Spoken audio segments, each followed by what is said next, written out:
If two friends live at different spots on a map, where exactly is the halfway meeting point?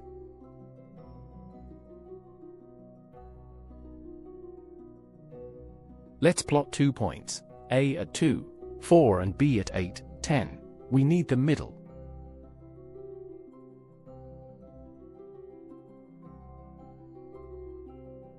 Average the x values. 2 plus 8 over 2 gives 5. Average the y values. 4 plus 10 over 2 gives 7.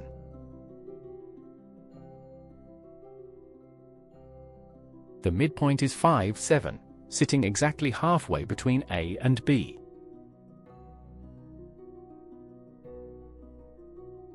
Watch out!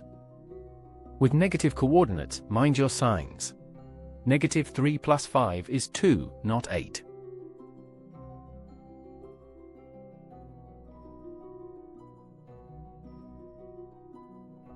Remember, midpoint means average.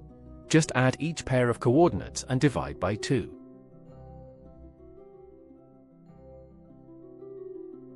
Subscribe to Ovasaabi for more lessons. Visit ovasaabi.com.